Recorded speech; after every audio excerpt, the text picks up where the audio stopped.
Good evening, everyone. Welcome to the Veterans Day Services and Legacy Awards Ceremony. I'm Senator Brenda Stanley, Chairman of the Veterans and Military Affairs Committee for the state of Oklahoma. I'll be your MC for tonight's services. Today is a day of celebration and recognition. Throughout Oklahoma, near or around Veterans Day, we gather to recognize the bravest of our citizens, the many people who've served in the military in the name of something many take for granted, our freedom. But freedom is what we celebrate this week in Enid. Veterans Day is a time for all citizens to recognize all past military members who've served our country, regardless of the war or conflict or whether they lived or died. But the people it matters the most are those 18.2 million veterans living today and those families whose loved ones have served before us. To those veterans here today, thank you. Your service and sacrifice represent the best of us and the best of America. We salute you and appreciate the great cost that often come with serving. Let's also take a moment to acknowledge those families who've helped shoulder the weight of war and the burdens of sacrifice. To the mothers, fathers, spouses, and children of our military men and women, please stand. Please stand right now, the mothers, the fathers, the spouses, and the children of our military. Do we have any in the audience? Please stand and let's give them a round of applause.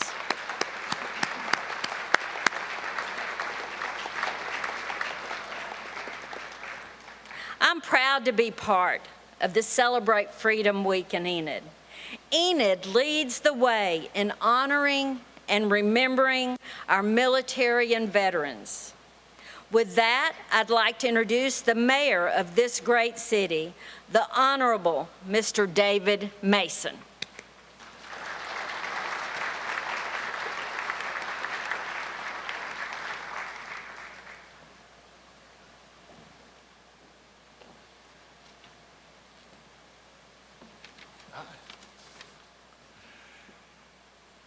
Ladies and gentlemen, distinguished guests and honored veterans, I stand before you this evening as the mayor of Enid with a heart full of gratitude and deep sense of pride as we gather to celebrate the brave men and women who have served our great nation, both in the past and present.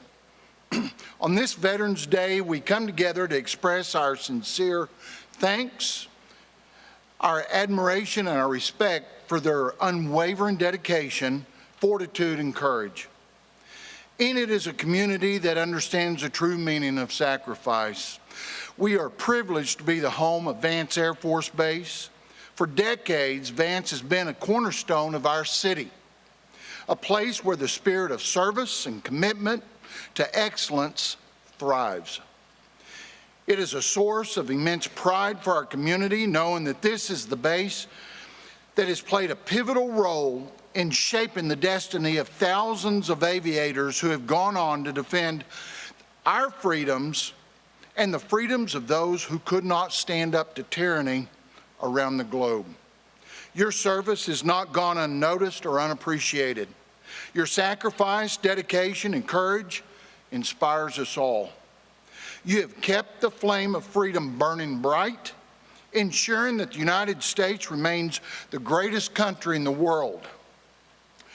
In conclusion, I want to express my deepest gratitude to each and every veteran present tonight and to those who couldn't join us. Your legacy is woven into the fabric of our community, and we will forever be indebted to you. May this Veterans Week Legacy Dinner be a time of reflection, camaraderie, and appreciation as we honor those who have served and continue to serve our beloved country. Thank you, and know that you are always among friends when you're in Enid. Thank you. Thank you. Thank you.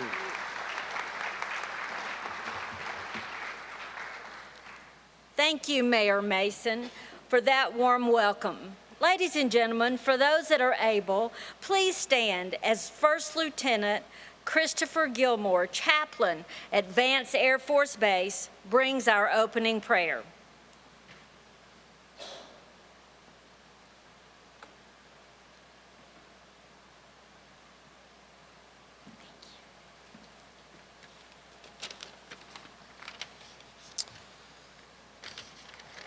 As I pray in my tradition, I would invite you to pray in yours or simply observe a moment of silence.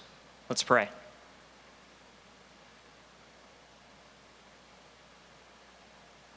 Dear God, I want to thank you for the great privilege it is to come before you right now. Thank you, God, that we can be here to collectively honor the legacy of those who have dedicated their lives in service to this great country. And Lord, I do thank you for granting us with this unique opportunity to celebrate those who bear your image and have committed to furthering the quality of this great community of Enid, America.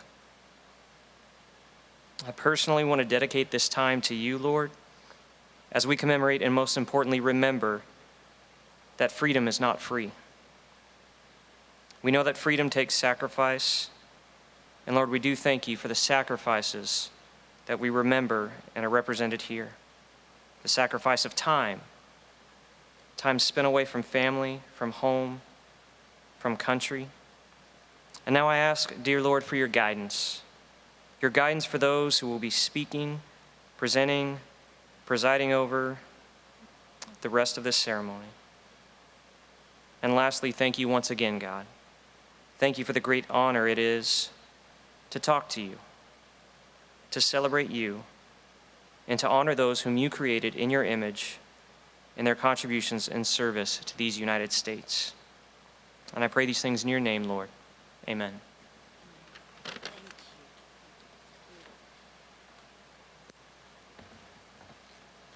Thank you, Lieutenant Gilmore. You all may be seated. Tonight's Services and Legacy Award program is presented by the City of Enid and the Woodring Wall of Honor and Veterans Park.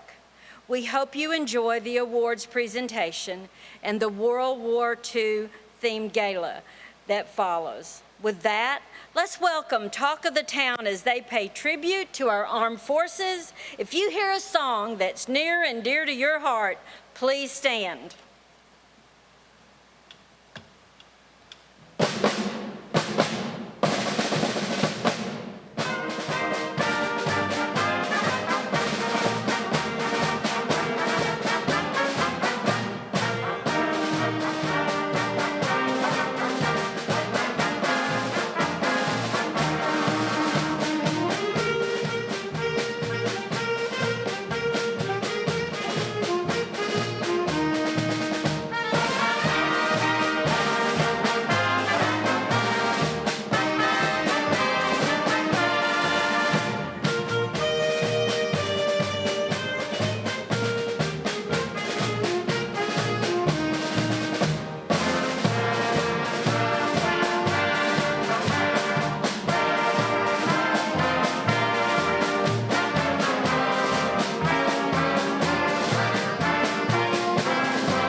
That was wonderful.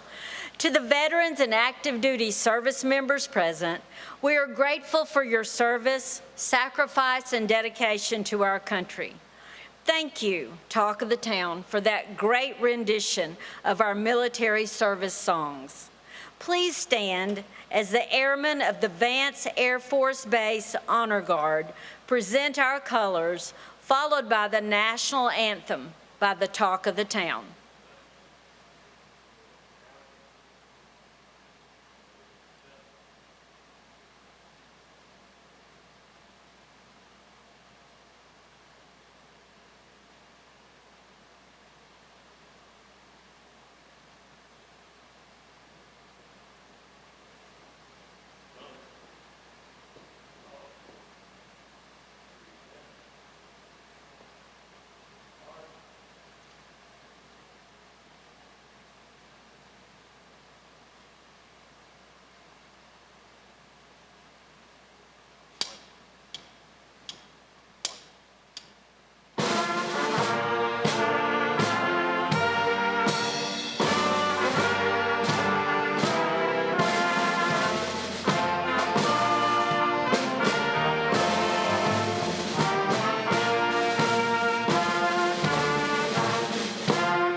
Please be seated.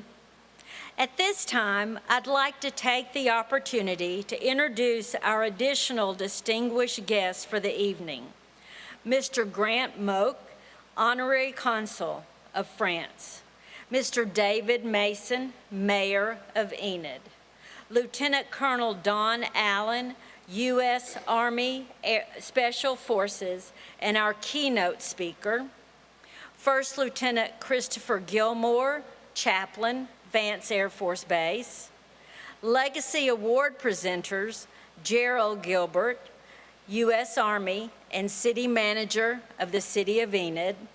Doug France, U.S. Marine Corps, past President of Enid and U.S. Marine Corps Legacy Veteran of the Year. Colonel J.P. Pauls, United States Air Force Operations Group Commander, Vance Air Force Base. George Pankkonen, Mayor, U.S. Air Force retired and past Mayor, I did that wrong. George Pankkonen, Major, U.S. Air Force, retired and past Mayor of Enid. Let's give them a round of applause.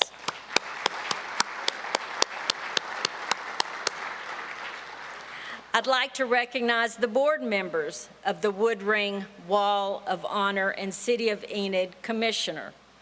I'd also like to recognize our previous Legacy Award honorees who are attending or watching our services tonight. Judge Robert Lovell, U.S. Army. R.D. Lawrence, U.S. Army Air Corps. John Atkinson, U.S. Air Force. Bill Schwartferger, U.S. Air Force. Jack Toney, U.S. Army. Roy Wright, U.S. Navy. Doug France, U.S. Marine Corps. Jay Chambers, U.S. Navy. Dwight Jeter, U.S. Navy. Joe Day, U.S. Army. Bill Shaw, U.S. Air Force. Lindrith Tugger Palmer, U.S. Navy. Don Eck, U.S. Marine Corps. Orville Sherrill, U.S. Army Air Corps. Dewey King, U.S. Army. Chuck de Bellevue, U.S. Air Force. H.B. Evans, U.S. Army Air Corps, along with Legacy Lifetime Achievement veterans Jack Wagner, Eric Benson, Patrick Healy, Bob Ford, Dan Onasorge, George Pankinen, and Christina Hopper. Let's give all them a round of applause.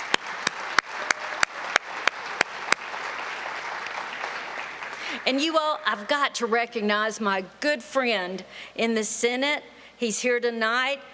Your very own Senator Roland Peterson. He is an awesome senator, and he does a great job for his Senate district.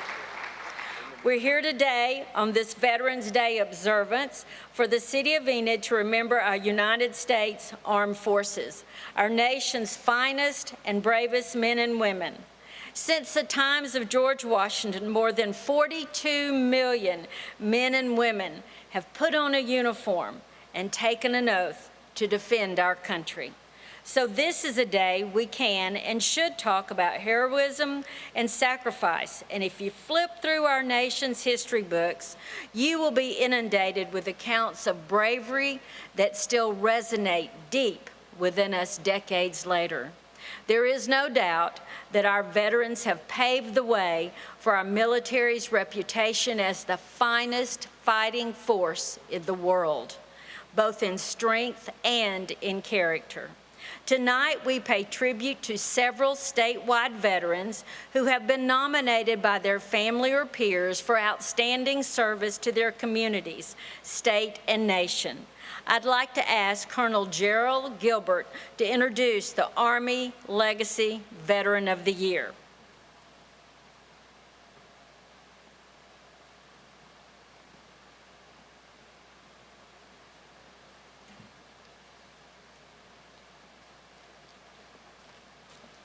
Thank you. Well, good evening. It's my pleasure to introduce the Army Legacy Veteran of the Year, so I guess we'll get to it. Our Army Veteran of the Year was born in the small town of Decatur, Texas on March 17, 1923. Due to family circumstances, he was forced to stop going to school and began working at the age of 7. As soon as he was old enough, he joined the Army, where he was a standout cadet in boot camp and was placed with the 86th Infantry Division Military Police Platoon. Military police extended the division's operational reach in World War II. Through traffic control, prisoner of war operations, and pilferage prevention. In the early morning of June 6, 1944, 16,000 American and 8,000 British paratroopers jumped into southern France under heavy German anti-aircraft fire. Concurrently, 125,000 Allied soldiers loaded onto 4,000 landing vessels in preparation for the largest amphibious landing in history. D-Day of Operation Overlord had commenced. The 1st Military Police Platoon crossed the Channel with 2 officers and 50 enlisted. When the traffic section was about to land on Omaha Beach, an enemy shell exploded on the landing craft deck, wounding 15 military policemen. The rest stormed the beach. Eventually, our recipient was transferred to another division due to mass casualties of his original unit. Later, he was switched to the 94th Infantry Division for Patton's Ghost Army. This was a top-secret World War II group that totally fooled the Nazis. In December of 1944, General George Patton turned his Third Army north, taking 2 of his Army's 3 corps and all of his armor to strike the massive Nazi attack through the Ardennes that became known as the Battle of the Bulge. The single corps left behind was 20th Corps, the Ghost Corps. It was immediately faced with the daunting task of defending what had been the entire Third Army front. But instead of being told to go on the defensive, General Patton ordered it to attack, break through Germany's Siegfried Line. At the same time, his Third Army was fighting the Battle of the Bulge, where our hero continued fighting. Our Army MP played a role in liberating towns from Nazi occupation across Europe and was active in the European theater until March of 1945, when he was shot 5 times in the abdomen and the lower half of his body. He woke up in a hospital in London a month later. He had survived, but the doctors told him it would be a long road to recovery and he would never have children. This veteran and his squadron took over 200 towns, including the key city of Ludwigshafen, and captured 14,434 prisoners. After recovering, Bray returned to the States, marrying the love of his life, Margaret. Defying the odds as he had in France, he and Margaret went on to have 7 children, 18 grandchildren, and 22 great-grandchildren. Upon return to the United States, Bray worked at Tinker Air Force Base in Midwest City for 30 years. But our veteran had a big secret. Between supporting his family as both a child and adult and serving in the military, Bray never got the chance to learn how to read and write. The soldier in him refused to surrender. After sessions with a professor from Northeastern State University, he read his first book at the age of 89 and never looked back. Until the age of 100, he traveled to schools in Northeast Oklahoma to tell his story and encourage kids about the importance of literacy. He gained national attention for overcoming illiteracy and was interviewed by the CBS Evening News. After airing his story, he received letters and boxes full of books from students all across the country. He read the books and donated them to a local children's library. Bray liked to say his life has boomeranged since he first started reading. He had no idea the impact he would have on students. His story is remarkable because he never gave up. He was nominated for the French Legion of Honor Award, but passed away before the application could be processed. He was selected as the Army Veteran of the Year before his passing. His son is here to accept our award on behalf of Ed and of all the veterans who never came back. May I present to you our U.S. Army Veteran of the Year, Charles Edwin Bray, Sr.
And it is my honor to make remarks for the U.S. Navy legacy veteran, and while we're honoring him. This lifelong Oklahoman was born in Enid and served in the U.S. Navy during the Vietnam era. Completing boot camp and general shipboard firefighting training, he was assigned to the USS Forrestal, an aircraft carrier, as a flight deck director. This famous carrier, known for the most intense and sustained air attack operation in the U.S. Navy's history, held a crew of 5,500 men, including a young Lieutenant Commander, John McCain, and our legacy veteran. On July 29, 1967, after more than 4 days of continuous and intense combat operations, the crew was preparing for their second launch of the day. Suddenly, an electrical anomaly caused a Zuni rocket on an F-4B Phantom to fire, striking an external fuel tank on an A-4 Skyhawk. The flammable jet fuel spilled across the flight deck, ignited and triggered a chain reaction of explosions that killed 134 sailors and injured 171. Numerous fragments of burning rocket propellant quickly ignited the leaking JP-5 aviation fuel into a huge fireball, reaching hundreds of feet high. Another 1,000-pound bomb dropped off, rolled along the flight deck, eventually detonated, killing the flight deck chief and the first wave of firefighters. This initial detonation caused a massive chain reaction of explosions that engulfed 21 aircraft, including John McCain's Skyhawk, and ripped huge holes in the flight deck. Fed by burning fuel and bombs from other fully armed aircraft, the fire spread quickly, causing major damage. The crew berthing area was located directly below the damaged flight deck. The fuel leaked down like a waterfall, engulfing the lower decks of the ship. Many pilots, sleeping night crew support personnel, and other crew members were trapped and killed, not knowing what hit them.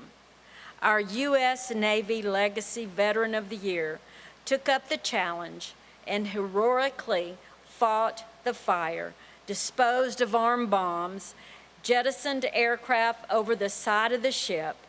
The flight deck was strewn with debris and wounded.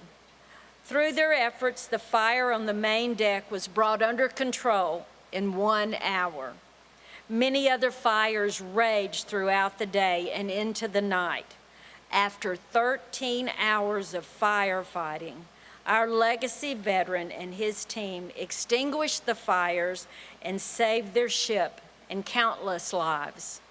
Our U.S. Navy Veteran of the Year continued to serve his nation by committing his life to serving our active duty military and veterans. He is actively involved in the veteran community of Broken Arrow through his service in the Elks Lodge number 2673, chaplain of an honor guard, flagpole installations, honor services, veterans gardens, and parades, and the Oklahoma Military History Center. May I present to you Larry McNulty, our U.S. Navy Veteran of the Year.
Our next presenter will be Doug Franz for the U.S. Marine Corps Legacy Veteran.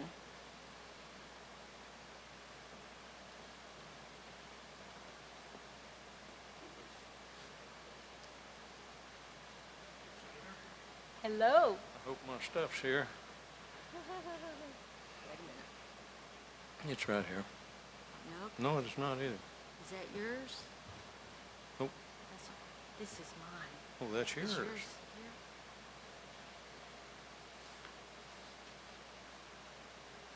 Here you go.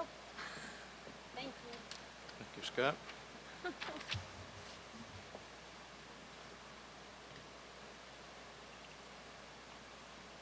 Korean War veterans are a unique breed. Those who served their country during the active war years, 1950 to 1953, grew up in the Depression and had experienced World War II, either in the military or on the home front. They grew up in a time of high patriotism, a time when duty, honor, country were meaningful words. When their tour of duty ended, most of them returned to the States with little fanfare, picked up their pre-war lives and carried on with them. Too few of them have talked about their Korean War experiences, except how cold it was. The Korean War was one of the most gruesome wars in American history. The temperatures on the Korean Peninsula dropped as low as 40 degrees below zero in the winter, and it was hot and miserable in the summer. It was a deadly place to be stationed during the war, and 33,651 American men and women did not make it out of there alive. There were enemy massacres of American soldiers, beheadings, torture of captured American POWs, sneak attacks and slitting of American throats, and mass enemy assaults on our Allied troops. This combat veteran wanted to fly. He passed by the Army recruiters and stopped at the Army Air Corps and saw that they weren't taking any more recruits. So the next service branch was the Marines, and the rest was history. Before leaving to boot camp at Camp Pendleton, he was faced with some tough, difficult decisions. Should I get married now or wait? After much prayer, he couldn't put her through the grief of losing a husband and opted to wait until returning from war. So he packed up, completed boot camp, and was assigned to the 1st Marine Aircraft Wing. It is an aviation unit of the United States Marine Corps that serves as the aviation combat element of the 3rd Marine Expeditionary Force. His operations in support of the Fleet Marine Forces to include offensive air support, anti-air warfare, assault support, aerial reconnaissance, and control of aircraft and missiles. His unit constructed communication centers in support of operations, land, air, and sea. Communications were prime targets for many forces. The centers were constructed of concrete with walls more than 3 inches thick. It was hard labor as they carried rock and sand in wheelbarrows in weather conditions that proved fatal for many. Cold weather conditions proved difficult. Touching the metal surface of aircraft or structures would immediately freeze your skin to that equipment. One morning he went into the chow tent to get something warm to eat. The only thing they had hot was coffee. It was so bitter he belched it for 2 weeks. Hasn't had a cup of coffee since. One of his most dangerous missions was to guard the train cars carrying supplies to build additional communication centers. They were deep in enemy territory, and the engine abandoned the train cars and left them stranded for days. He praises God for his safety in returning him home. Following the war, he married his sweetheart Betty and raised 4 children. He continues to farm in Drummond, and his recent highlight was going on an honor flight to Washington, D.C. with his 2 sons, David and Dale, who are here tonight. On this, the 70th anniversary of the end of the Korean War, these Korean warriors will be the Marines that future recruits will study. Each Marine, past, present, future, is and will be part of that heritage. His greatest friendships were those of the Marines he served with. Once a Marine, always a Marine, Semper Fi, and happy birthday. Today is the birthday of the United States Marine Corps, 248th anniversary. May I present to you our United States Marine Corps Legacy Veteran of the Year, Charles Henneke.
Now I'd like to call Colonel J.P. Pauls to introduce the United States Air Force Legacy Veteran of the Year.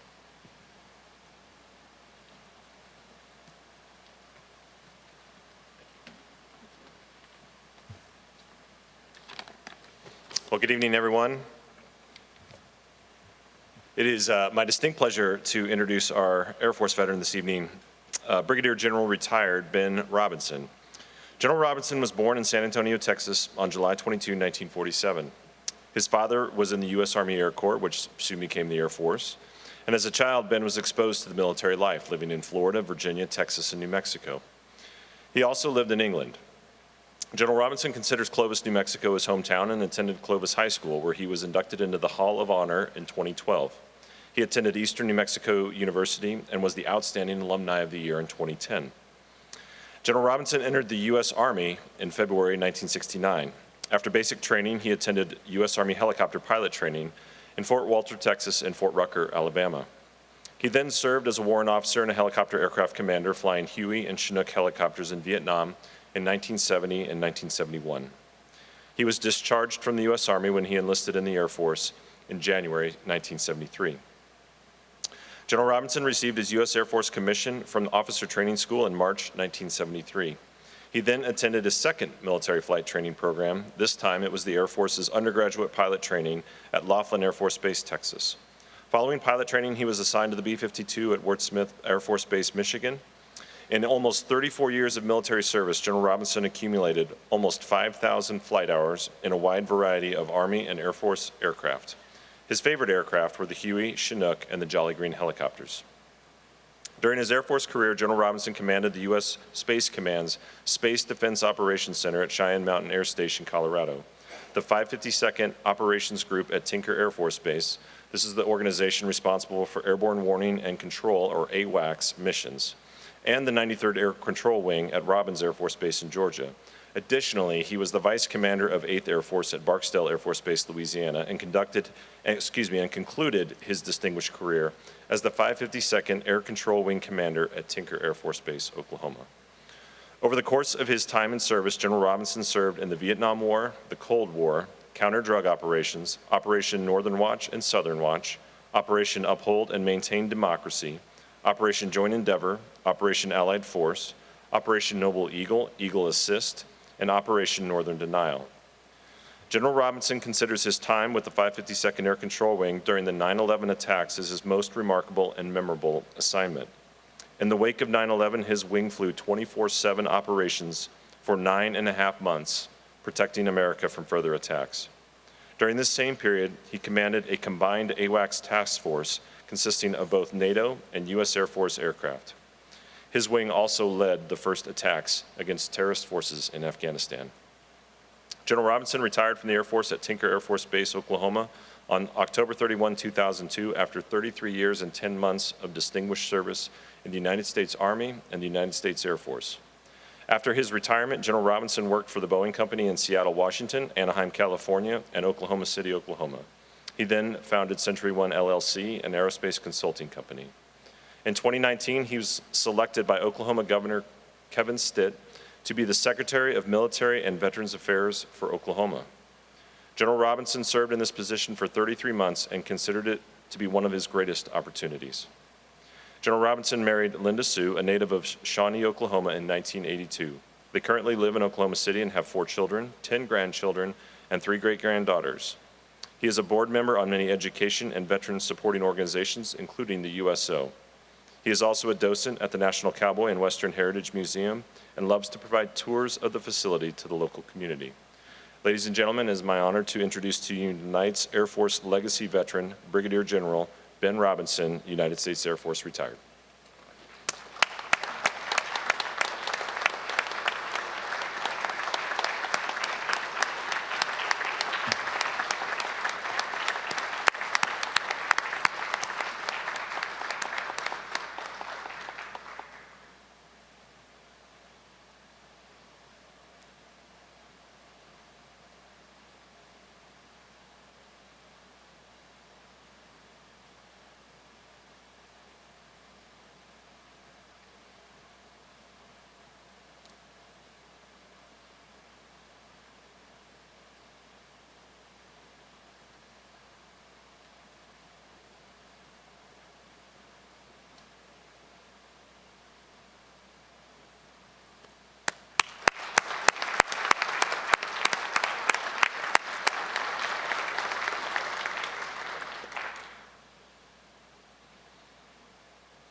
At this time, I would like to welcome George Pankinen to present the Lifetime Achievement Legacy Award. George, if you would come forward.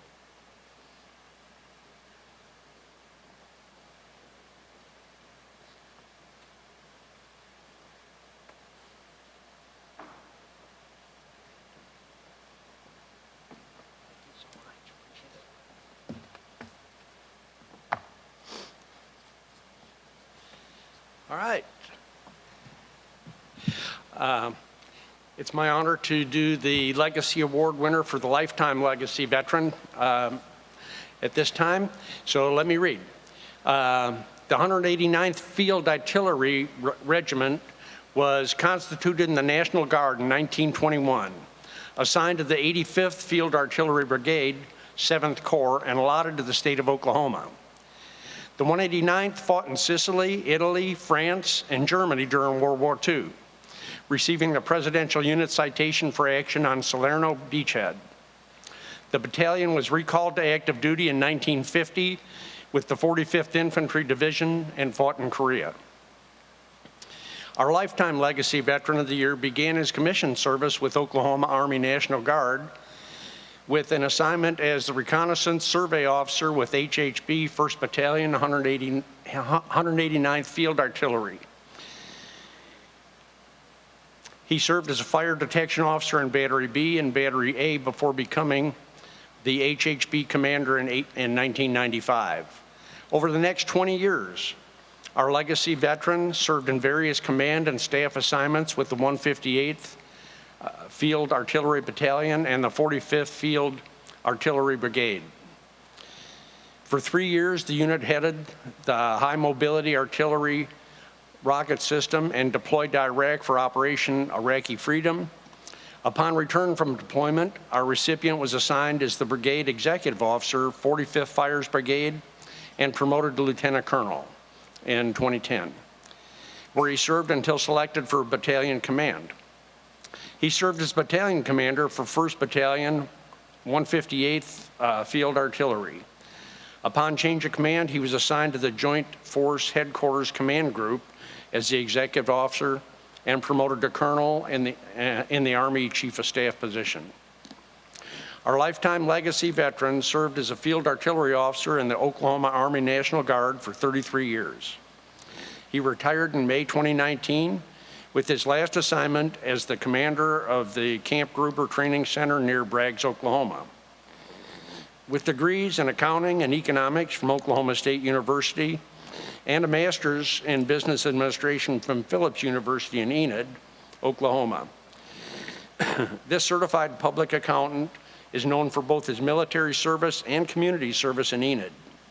He served as the president of the Enid Kiwanis Club, past chairman of the local Cimarron chapter of the American Red Cross, past board member of the Hospice Circle of Love, member and former board member of the Rotary Club, member of Ambucks, and serves in various volunteer positions in the Enid First Church of Nazarene, including board member and treasurer. His military honors include Bronze Star, Meritorious Service Medal with 1 Oak Leaf Cluster, Army Commendation Medal with 2 Oak Leaf Clusters, Army Achievement Medal with 2 Oak Leaf Clusters, the Air Assault Badge, and numerous other federal and state awards. He's well known in the city of Enid. He's a well-known City of Enid employee, has been employed for more than 18 years, excuse me, and has served as city manager for the past 8 years. He's an avid supporter of our veterans and has partnered with veterans organizations to host multiple services and ceremonies for all those 18 years. Due to his collaboration and leadership with the City of Enid and previous mayors, the Vietnam Memorial Wall, Oklahoma's official Vietnam War monument, was allowed to be placed on the Woodring Regional Airport grounds. He continues to support veterans as a presenter of Celebrate Freedom Week and the annual Memorial Day services. He and his wife, Denise, have been married for 28 years. May I present to you our Lifetime Legacy Veteran of the Year, Colonel, U.S. Army retired, Gerald Gilbert.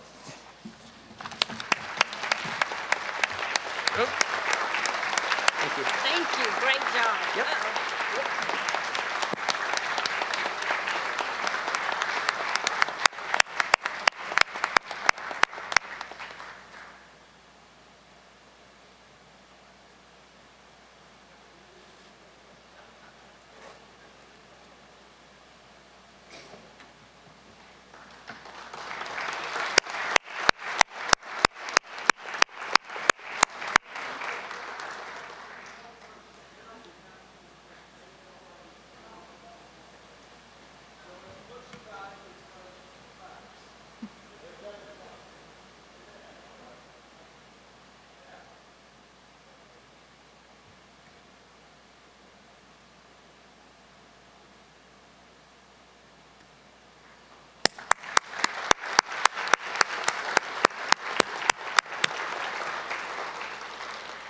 Family members, if you would like to come up and grab a quick picture. So I know my background is school, and family members always want to get a picture. So if you haven't had that opportunity to get a picture of all, you're welcome. Okay. Next, Grant Moak is a graduate of Baylor University and Oklahoma University Law School.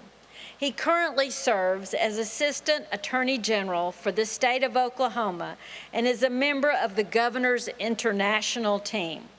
Though focused on business, investments, and education, members of the Oklahoma Governor's International Team come from a wide range of professional backgrounds.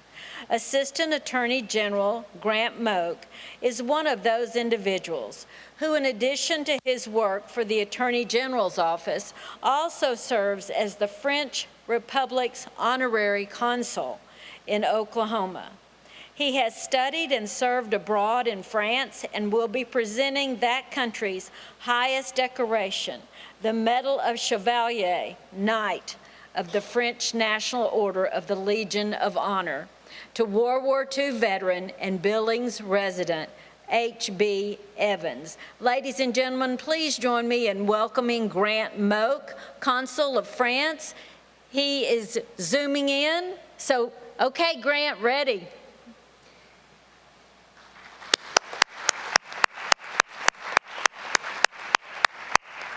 Senator Stanley, Mayor Mason, honorees, distinguished guests, I bring greetings from Valérie Baraban. She is the Consul General of the French Consulate in Houston. She sends her regrets that she cannot be here, and I send my regrets that I cannot be there this evening. The Woodring Wall of Honor is one of Oklahoma's treasures. I have very good memories of the ceremonies I've attended there. But unfortunately, I'm afraid that if I visited tonight, I'd be spreading something other than good cheer.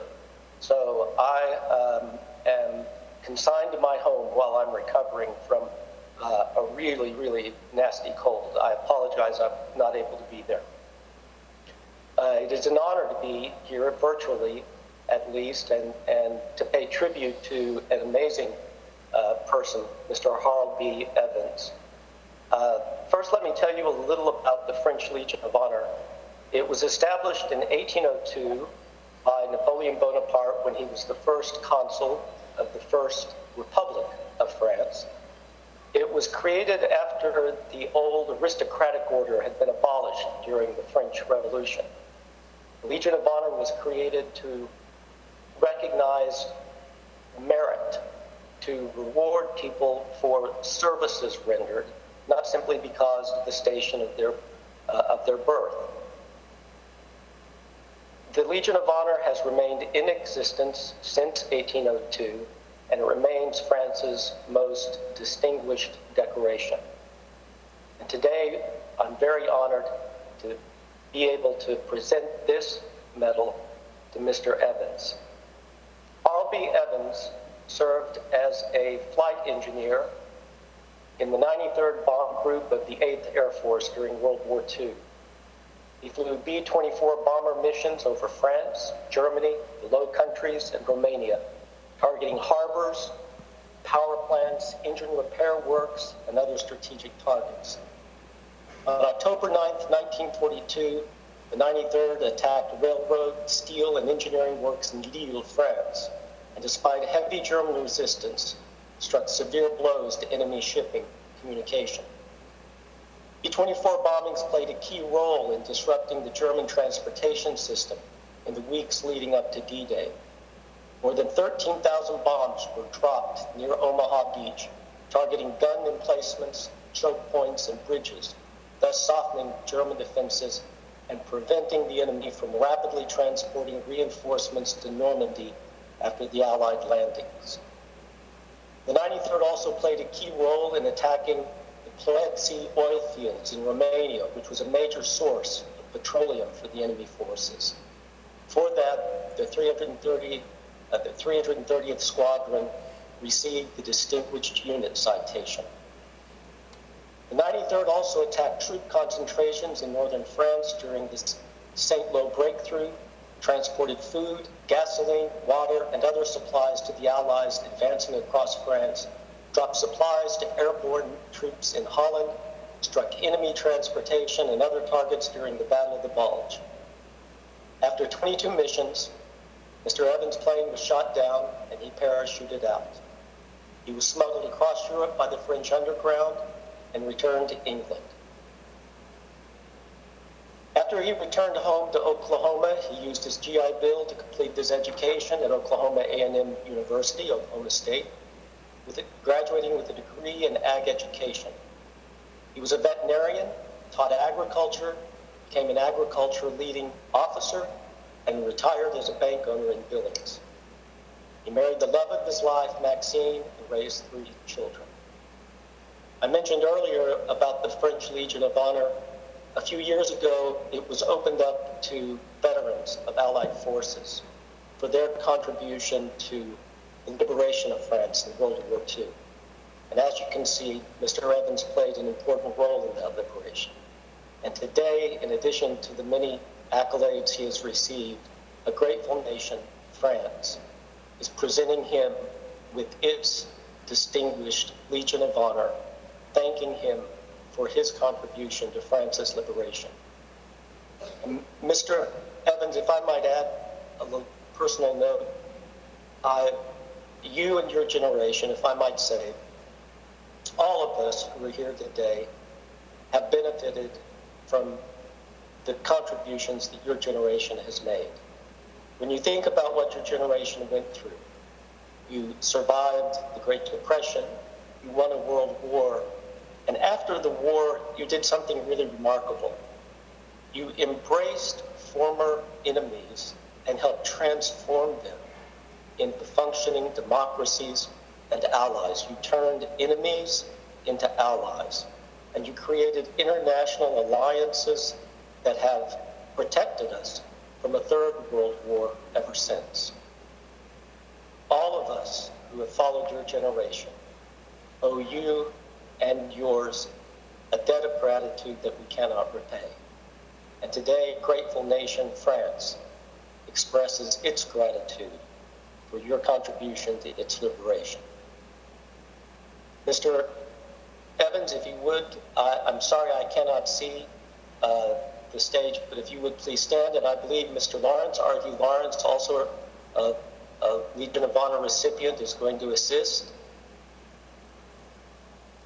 This part of the ceremony is always conducted in French.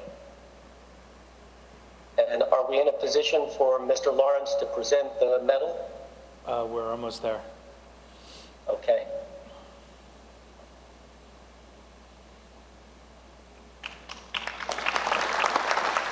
All right, we are in the right spot to present it.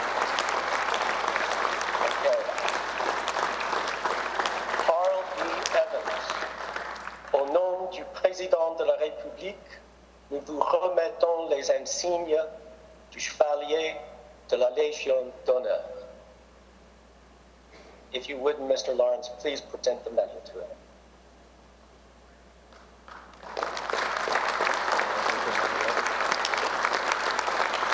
Ladies and gentlemen, I present to you Carl B. Evans, Chevalier, Knight of the French National Order of the Legion of Honor.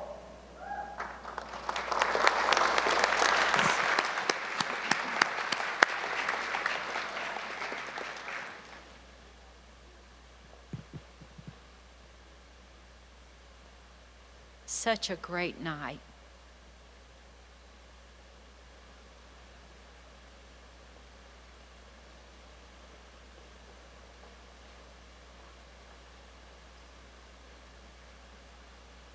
You get a picture.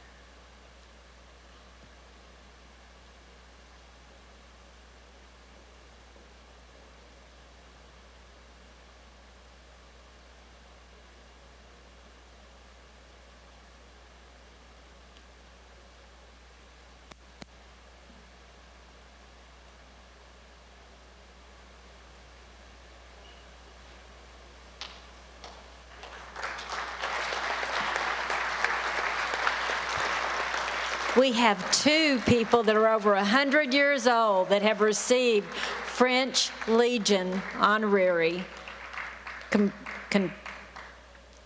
awards. Couldn't think of the word. Wow.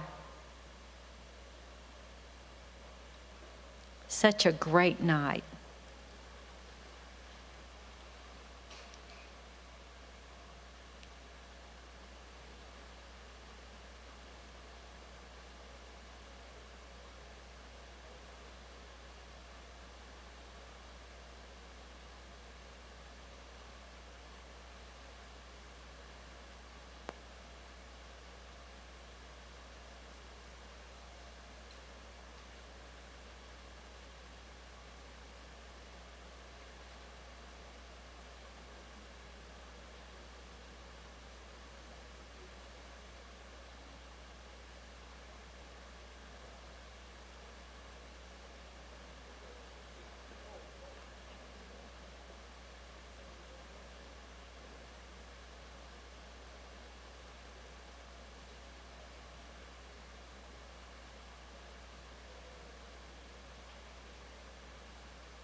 Let's give our recipients another big round of applause. You all, those were great stories, great stories.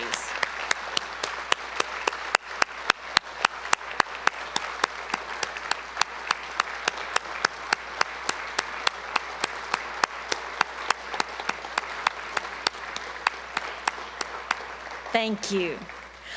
Our keynote speaker is the founder of the American Veterans Traveling Tribute from Tyler, Texas.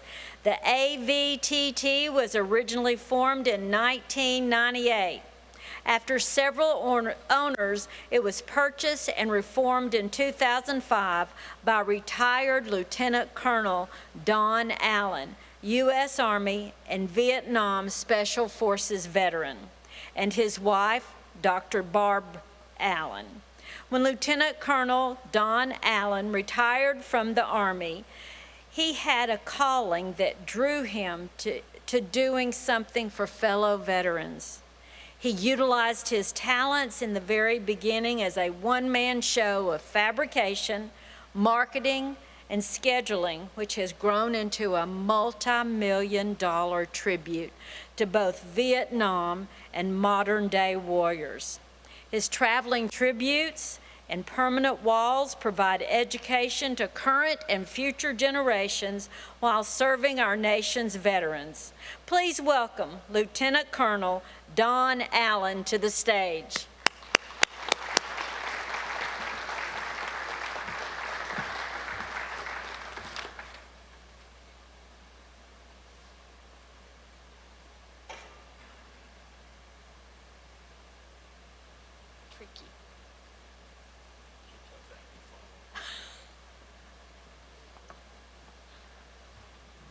Thank you, Senator. It's an honor to be here. And as I asked the general sitting at the table with me, I said, how am I supposed to talk after that? What's left? It's already been said. I'm in the presence of people I've only heard about and read about. I'm a little small micronism in the whole chain of things. It's great to be around, and it's humbling to be around such magnificent people.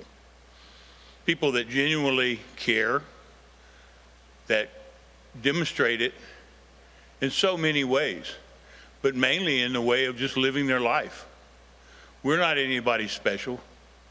We're veterans. We did it. We answered our call. We did our duty. We came back home.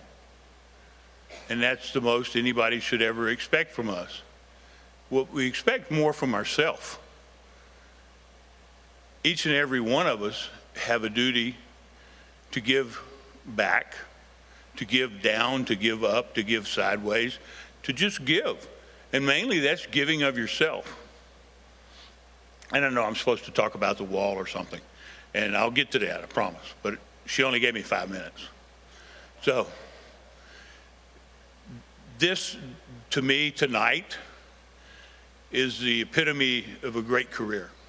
Just having been in this room with all of you people, or as we say in Texas, y'all, well, y'all, and experiences with you, and listen to the men and women's stories around me. Can you imagine?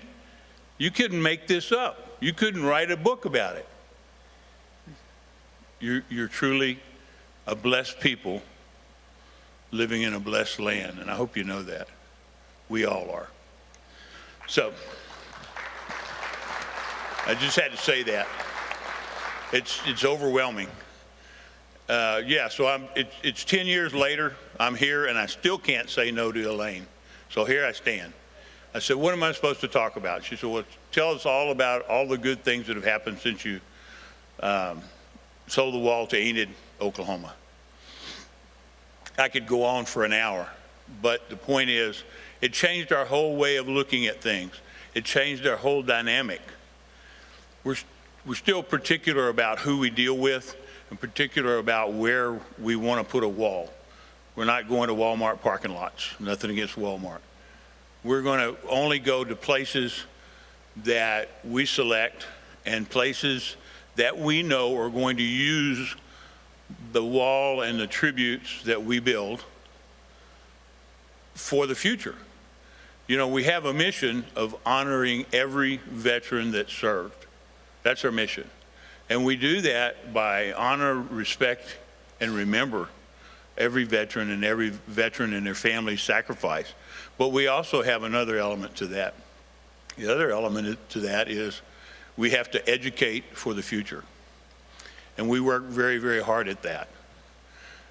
And we are a small company, and we've been very successful because we're all veterans. Everybody in the company, everybody in my company is a veteran, to including my wife. My wife is a medical doctor, but she's also a 1986 graduate of the Air Force Academy. So, yeah, it's a great thing. What that means is I have to take her out there once a year so she can run some crazy loop out there. Doesn't matter. If she wants to do it, that's great. She's a very dedicated veteran. She and I both do a lot personally, and we both contributed a lot financially and to programs that enhance the stature of veterans and or families and education for the future. So, and she'll tell you the reason she's an executive now with United Healthcare, but the reason she is because of her Air Force Academy training. You just don't quit. They don't have any sense. They just keep going, you know, and they'll tell you that, Colonel, you know that. So we've had a great 10 years, but nothing compared to y'all. What are y'all doing?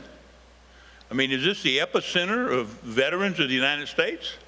I think it is. You know, this is the lady that had to convince me to sell the wall here because I didn't know what was going to be done with it, and I didn't know what she was going to do. And by the way, who is she? You know? But you can't say no. So we just took a chance, and look at where you are now. Look at your organization. Look internal. Take a minute and congratulate yourself. If these guys won't congratulate one another, you know, something's wrong, because y'all are doing magnificently. I listened today. Elaine took me to lunch as a reason to talk to me and tell me about all of her future plans. And my Lord, where do you come up with this stuff? And it's all great. I rode around town looking for the money tree. I didn't see any. I told the senator that they had to work on that. But it's going to cost a lot of money. But you know, it's just money. You've never seen a Wells Fargo truck following a hearse to the cemetery. So give it up now if you got it. That's our philosophy. I'm getting a laugh over here. So, but you guys should be really proud of yourself, and y'all have become the benchmark for what everything we do. And this is not a small thing for us. If anybody calls me and says, "Hey, we got this group of people. We're up here in New York, Aurora, New York, and we've decided we want to buy a wall." Great. Have you been to Enid? No? Okay, call me when you get back. That's the end of that story. And you know, they're still in the game. So what y'all have done has stood the test of time. And time is the only thing that we have that we don't get to replace. So it's valuable. But it's going to be here long after you and I are gone.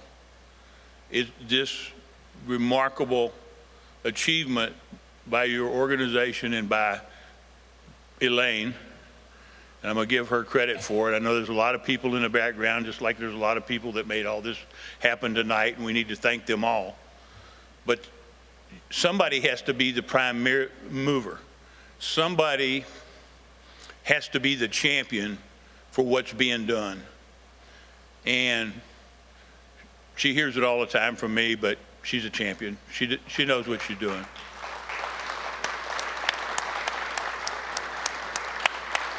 Thank you. So I challenge y'all, yes, please.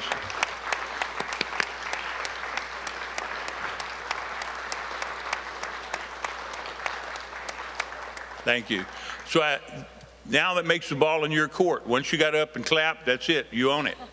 Okay? So y'all got to support her. I already talked to the senators. I know there's another one around here somewhere. Yeah, there he is down there. But hey, you know, you guys need to get in the game here. This is Earth Central for veteran activities in the United States. Don't let it fizzle away. Make it even better. Make it even better. Even though it's Oklahoma, I know it can be good. I'm just saying. I bring you greetings from Texas. But we're proud of you guys, and you should be more proud of yourself. It doesn't matter what we think. What matters is what you think. And what matters is how how not just your community feels, but the rest of the country. And, you know, as I said earlier to I think the senators we were talking, I just said, you know, in my perspective, the reason this works is that because the community supports it. Elaine says, well, I got a grant for this from that place over there. I got a grant for this. I got a grant for that. I don't get grants for anything. So I'm excited for her. And everything that she does, or every plan that she has, is good for the community, good for everybody. But mainly it's good for the patriotism of our country, because you set a really high benchmark. Just like you set a really high benchmark with these honors tonight. I mean, for God's sakes, we had a Chevalier up here. You know, that doesn't happen every day. It never happens. That's a big deal. I don't know if y'all know how big that is. But it's great to be here. I'm excited for you guys. And I guess I'll be back in 10 years. Okay, I'll be 85 then, so what the hell? I may say something. Thank you guys, appreciate it. Thank you. Good work.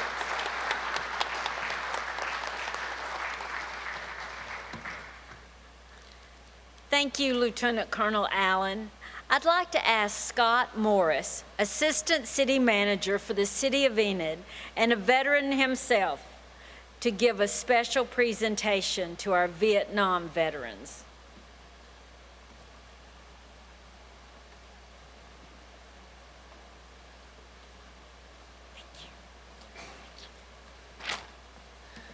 Good evening. I would like to clear one thing up. I am not a veteran, was not a veteran, but I'm very glad to be here, and we'll continue our ceremony tonight. The City of Enid and Woodring Wall of Honor and Veterans Park have collaborated to host annual events honoring and remembering our veterans for more than 23 years. This Veterans Day, we celebrate the 10th anniversary of the dedication of the Vietnam Memorial Wall, Oklahoma's official Vietnam War monument. Over the course of these last 10 years, we've recognized more than 60 veterans for their service to our country through the Legacy Awards. We've also honored thousands of Vietnam veterans for their service to our country through public presentations like these we host tonight. The Wall of Honor is a partner with the Department of Defense's Vietnam Commemoration Program. Tonight, we want to again recognize our living U.S. military veterans living at home or abroad who served during the Vietnam War period with a lapel pin.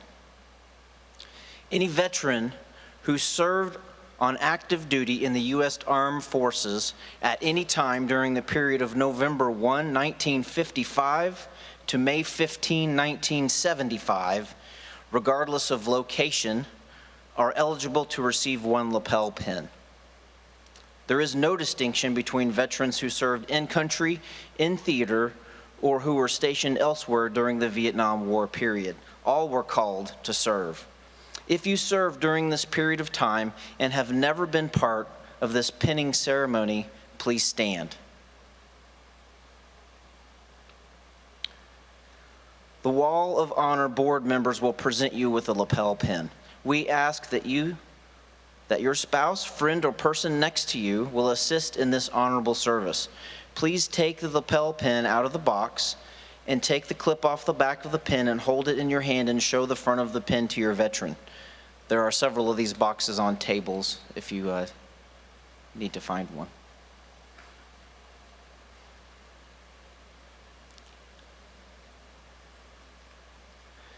Please look at the pin. You'll see an eagle. The eagle represents courage, honor, and dedicated service to our nation. It's one of the most recognizable and notable American symbols.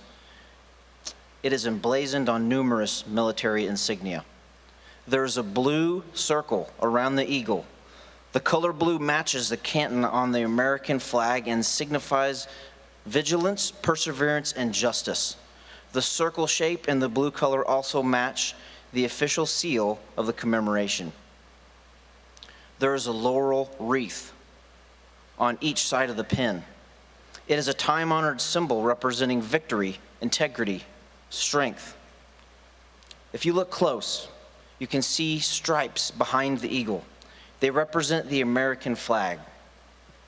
On the left side of the eagle, you see 6 stars. They represent the 6 allies who served, sacrificed, and fought alongside one another: Australia, New Zealand, the Philippines, the Republic of Korea, Thailand, and the United States. Now turn the pen over and look at the back of the pen. It says, "A grateful nation thanks and honors you." The official name of the commemoration is included to remind each veteran that this is a national initiative to honor our Vietnam veterans. Now please place this lapel pin close to the heart of the wearer.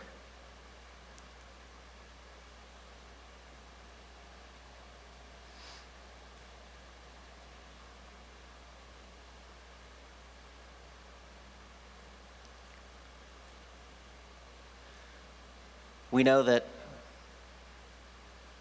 there's been some great homecoming parades and celebrations out there, but not everyone from Vietnam got the celebration that they deserved when they came home. So if I could get some help from the audience. Welcome home, Vietnam veteran. Welcome home. Nice job, Scott. I'm sorry it was on the script. Whoa.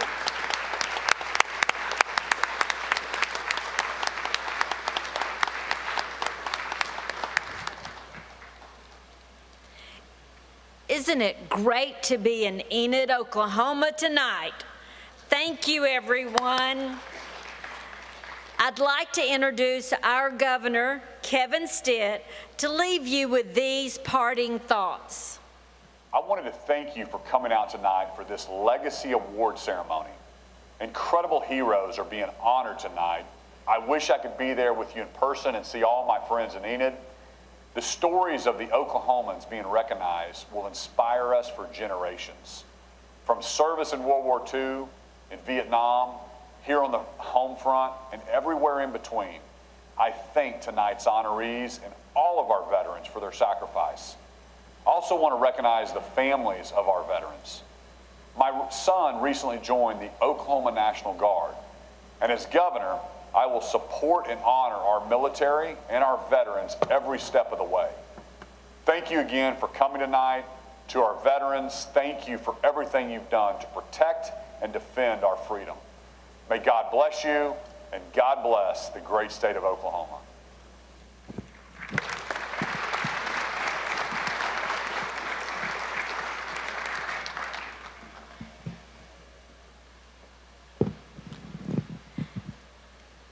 You all, and I have to say thank you for letting me be here tonight. What an honor to get to be here. And Elaine Johns, you are one Energizer bunny. You are wonderful. Let's give Elaine another round of applause. She is amazing.